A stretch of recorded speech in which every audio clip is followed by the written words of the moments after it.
Ranger's Apprentice. Book 1. The Ruins of Gorlan. By John Flanagan. Chapter 12. Holt examined the target Will had been shooting at and nodded. "Not bad at all," he said. "Your shooting is definitely improving." Will couldn't help grinning. That was high praise indeed from Holt. Holt saw the expression and immediately added, "With more practice. A lot more practice. You might even achieve mediocrity."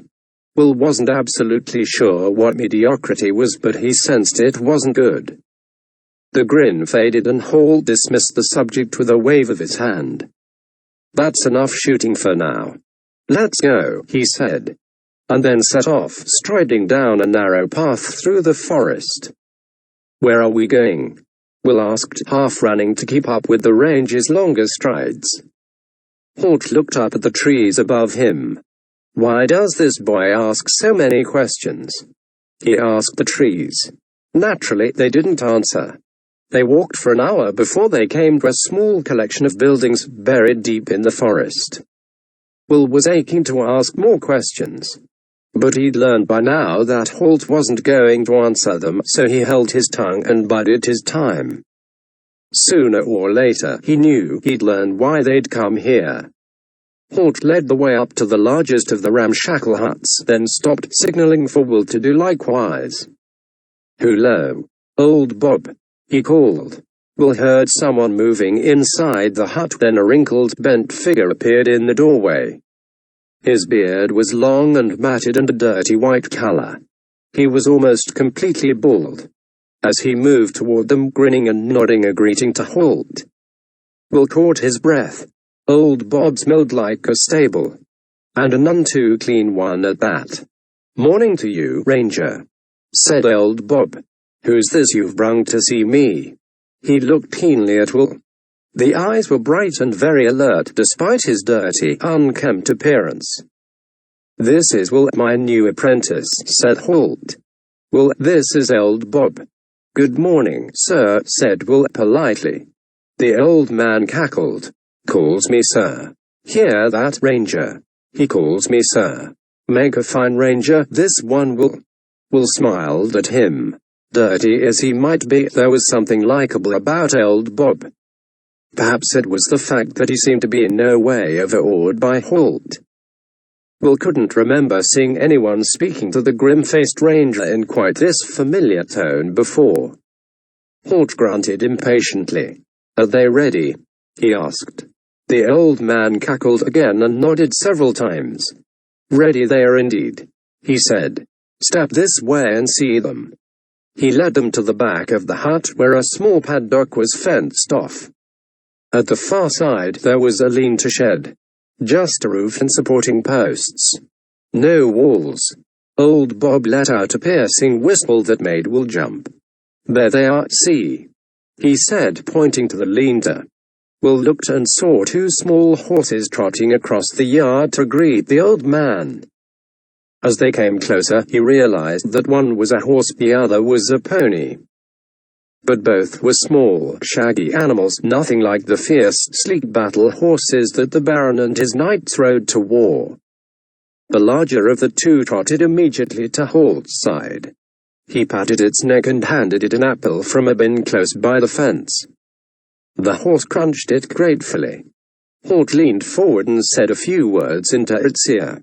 The horse tossed its head and neighed, as if it were sharing some private joke with the ranger.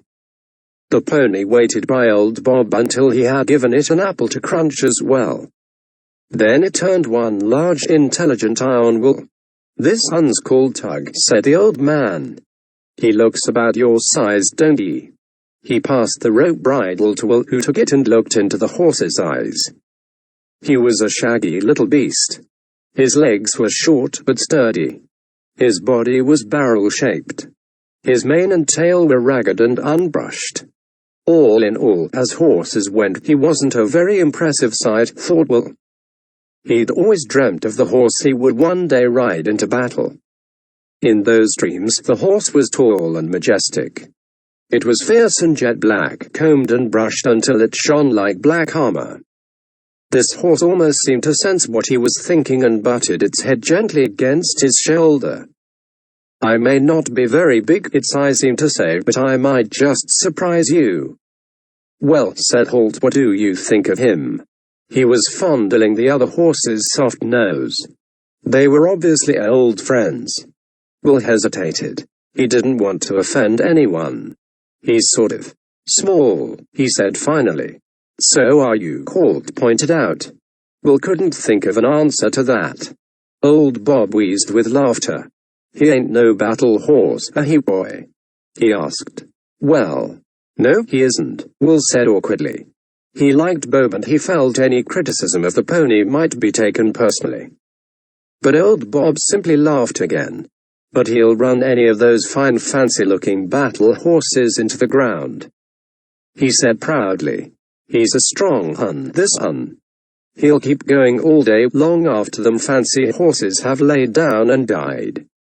Will looked at the shaggy little animal doubtfully. "I'm sure he will," he said politely. Holt leaned against the paddock fence. "Why don't you see?" he suggested. "You're fast on your feet. Turn him loose and see if you can capture him again." Will sensed the challenge in the ranger's voice. He dropped the rope bridle. The horse, as if realizing that this was some sort of test, skipped lightly away into the center of the small enclosure. Will ducked under the fence rails and walked softly toward the pony. He held out his hand invitingly. "Come on, boy," he said. "Stand still there." He reached out his hand for the bridle and the little horse suddenly wheeled away.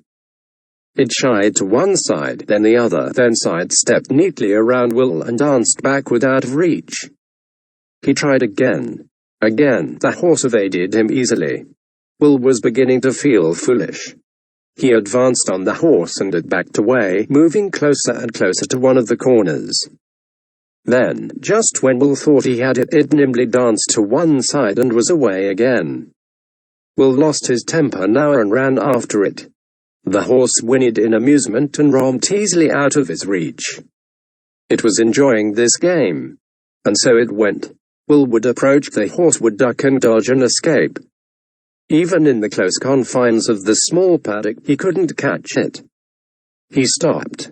He was conscious of the fact that Holt was watching him carefully. He thought for a moment or two. There must be a way to do it. He'd never catch a horse as light on its feet and fast-moving as this one. There must be another way. His gaze fell on the bin of apples outside the fence. Quickly, he ducked under the rail and seized an apple. Then he went back into the paddock and stood stock still, holding the apple out. "Come on, boy," he said. Tug's ears shot up. He liked apples. He also thought he liked this boy. He played this game well. Tossing his head approvingly, he trotted forward and took the apple delicately. Will seized hold of the bridle and the pony crunched the apple. If a horse could be said to look blissful, this one did. Will looked up and saw Holt nodding approval. "Well thought out," said the ranger. Old Bob elbowed the gray-cloaked man in the ribs. "Clever boy that," he cackled. "Clever and polite. That hun'll make a good team with Tug, won't he?" Will patted the shaggy neck and the pricked-up ears. He looked now at the old man. "Why do you call him Tug?" he asked. Instantly, Will's arm was nearly torn from its socket as the pony jerked its head back. Will staggered, then regained his balance. Old Bob's braying laugh rang out around the clearing. "See if you can guess," he said delightedly. His laughter was infectious and Will couldn't help smiling himself. Holt glanced up at the sun, which was fast disappearing behind the trees that fringed Old Bob's clearing and the meadows beyond. "Take him over to the leader, and Bob can show you how to groom him. And look after his tack," he said, then added to the old man. "We'll stay with you tonight, Bob, if that's not inconvenient." The old horse handler nodded his head in pleasure. "I'll be glad of the company, Ranger. Sometimes I've spent so much time with the horses that I start to think I'm one myself." Unconsciously, he dipped a hand into the apple barrel and selected one, absent-mindedly crunching into it much as Tug had done a few minutes earlier. Holt watched him, one eyebrow raised. "We might be just in time," he observed dryly. "Then, tomorrow, we'll see if Will can ride Tug as well as he could catch him," he said. Guessing as he said it that his apprentice would get very little sleep that night. He was right. Old Bob's tiny cabin had only 2 rooms, so after their supper, Holt stretched out on the floor by the fireplace and Will bedded down in the warm, clean straw of the barn, listening to the gentle whistling sounds of the 2 horses. The moon rose and fell as he lay wide awake, wondering and worrying over what the next day might bring. Would he be able to ride Tug? He'd never ridden a horse. Would he fall off the minute he tried? Would he be hurt? Worse still, would he embarrass himself? He liked old Bob and he didn't want to look foolish in front of him. Nor in front of Holt, he realized with a little surprise. He was still wondering when Holt's good opinion had come to mean so much to him. Then he finally fell asleep.